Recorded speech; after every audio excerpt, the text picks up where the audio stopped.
Hey everybody, we're going to review the brand new Hoka Mafate 5. I purchased these with $185 of my own money. I didn't get these for free, and we're not sponsored, as you can see from our sub count. So we are here to give you the most unbiased take on the Hoka Mafate 5. As a quick note, these were available to the public on August 1st. Before that, there are a lot of sponsored video reviews that have been out for weeks or months by now. These were influencers who were getting the Mafate 5 for free and just telling you what you want to hear, unfortunately. So I'm here to say, if you love the specs on the Mafate 4, you are going to be disappointed with the Mafate 5. However, there are features that you need to know about on this new model, so let's get right into it.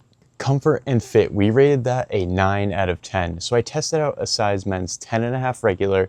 They fit perfectly. No areas of compression, no numbness, nothing like that. To be transparent, my feet run slightly wide, so very narrow foot runners may find less lockdown in this shoe. There was no initial break-in period with these. I felt they fit extremely well, especially with the new dynamic vamp right here, which allows some increased swelling in the toe box, especially on those summer running months, and it adds in that little flexibility in the toe box area. The insole really accommodates your foot well. My feet were able to sink in slightly to that insole without having too much give or being overly squishy.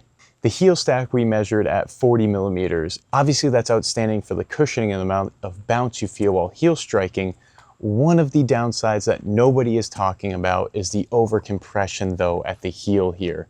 So in all the video reviews online that were sponsored, like I had just said, nobody brought up the over squishiness right here in the heel. So we'll give you a quick view of that in our videos here, but basically there's an over compression of the heel when you really put your weight into the shoe.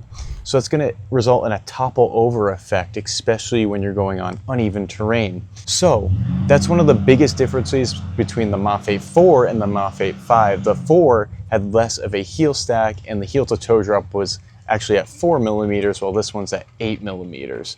That is a very crucial factor when considering these shoes that nobody is bringing up. Impact absorption on the trail was obviously outstanding with the high stack height. I felt like I could go a little bit longer and definitely a little bit harder because of all the energy return I had. It really saved my joints on the longer runs I was experiencing, especially 5+ miles. I would say the impact absorption was also consistent on varied terrains as well. There's no difference between like sharp gravel or limestone when I was testing them, just to give you an example. So they have the new warp knit upper here. It's definitely more breathable than the Mafate 4. So we tested these in over 95-degree weather, and they have really good breathability. There is a lot of airflow in and out of the shoe. These do not come in a Gore-Tex membrane. They're not waterproof, so you have to keep that in mind when you're considering these shoes. One downside was that Hoka did not address the tongue here. Same problem with the Mafate 4 and same problem with the Mafate X. The tongue is just too thin and it gets scrunched down into your foot. It's not long enough. You really have to pull on it and pull it out to length so it doesn't get squished down into your foot. Also, I had a little bit of lace bite with these because it is also pretty thin.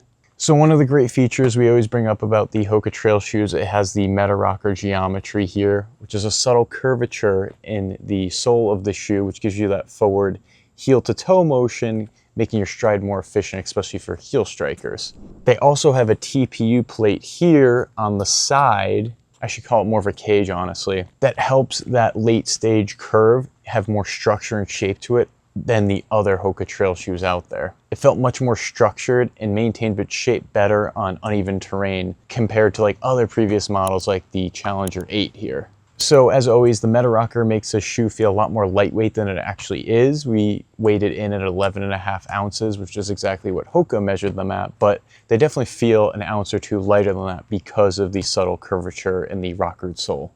Just as a quick aside, links are down below in the description if you'd like to purchase these shoes with the lowest possible verified price. All right, back to the review. Traction-wise, we rated this a 9 out of 10. It has the Vibram Mega Grip outsole here and 5mm lugs, and they're definitely unique in a different pattern, unlike any other trail shoe. So the lugs in the midfoot here, they start out larger and begin to be thin out more towards the middle.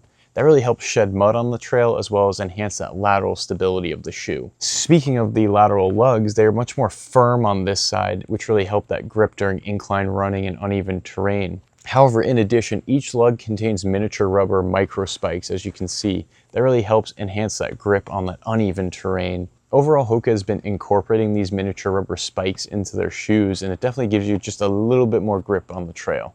So as you can see, the lugs here extend further beyond the heel and the forefoot, and they really give like a little bit of that extra bite, especially when you're flexing the shoe on uphill terrain. So we tested the Mafate 5 on different types of wet and dry conditions: slate, gravel, granite, asphalt, concrete, leaf-covered grounds, and the traction overall is just nice and versatile. Stability and support, we rated that a 7 out of 10, so this is what nobody's talking about. There was definitely a downgrade in the stability and support from the Mafate 4 to the new 5 here. This is definitely where I felt a little bit disappointed. The massive stack height and that increased heel drop at 8 millimeters now from 4 is great for comfort, and especially if you're a heel striker, but again, it adds in that over squishiness and over compression of the heel here. It's not ideal for technical terrain. I watch multiple videos online. They're like, oh, the Mafate 5 is great for any type of terrain. It's great for technical terrain, everything. Absolutely not. I would not use these on technical terrain. They're too squishy and over compressive. And add to that, that when you compress this heel here, it takes a while for it to bounce back. The compression decompression ratio is definitely not where it needs to be for technical terrain and things like that. Don't get me wrong, obviously you can use the Mafate 5 on mild to moderate terrain. Again though, technical terrain, not for you. The new 8mm drop is great for heel and midfoot strikers, but when you compare it to the 4, which was more of a neutral 4mm, this new upgrade is really going to disappoint a lot of people, unfortunately. The upper of the shoe has a decent heel counter. However, it does not have a traditional shank that really resists that hindfoot instability there. So take a look at the Mafate X here, which has that shank that really helps with that hindfoot instability there. If they added that to the 5, I feel like the stability and support would have been much better, because most people using this are heel strikers because of that drop on it. The shoe also has an extended heel cup that comes over the sides of your foot, really cradling your foot in place and reducing any unwanted side-to-side movement, things like that. The added TPU here in the midfoot, mainly in the forefoot rather than the midfoot, but it helped a little bit with the forefoot stability. For me personally, it definitely resisted that over-supination on the trail. However, the stability and support when you look at the Mafate 4 compared to the 5 is pretty disappointing. I wish they would have added a heel shank.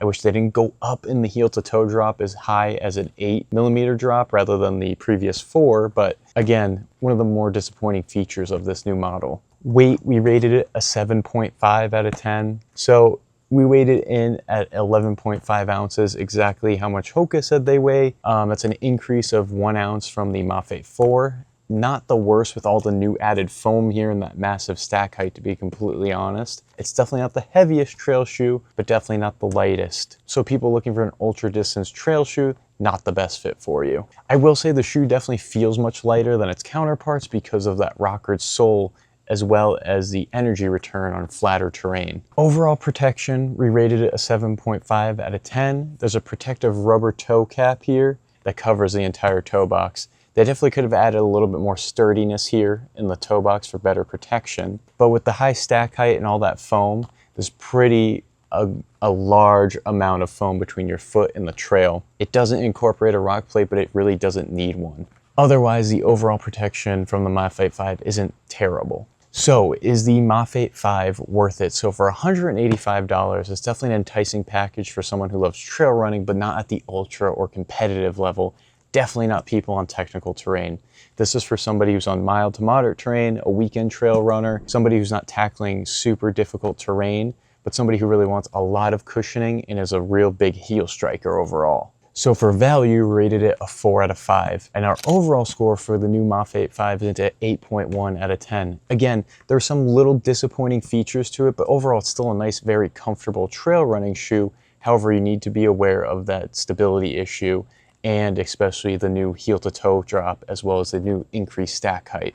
So thank you guys for listening to our unbiased review on the Hoka Mafate 5. Again, we're not a sponsored channel, so we bring you the most unbiased reviews possible with objective testing scores. Again, there are links down below in the description to purchase the Mafate 5 at the lowest possible price. Also, don't forget to check out mountaineerjourney.com, where you can see all of our reviews, comparisons, and best of guides. You can read the comprehensive written review of the Mafate 5 there as well. And please don't forget to like and subscribe. We are trying to get our subscriber count to 1,000, so please help us out with that goal. Thanks again.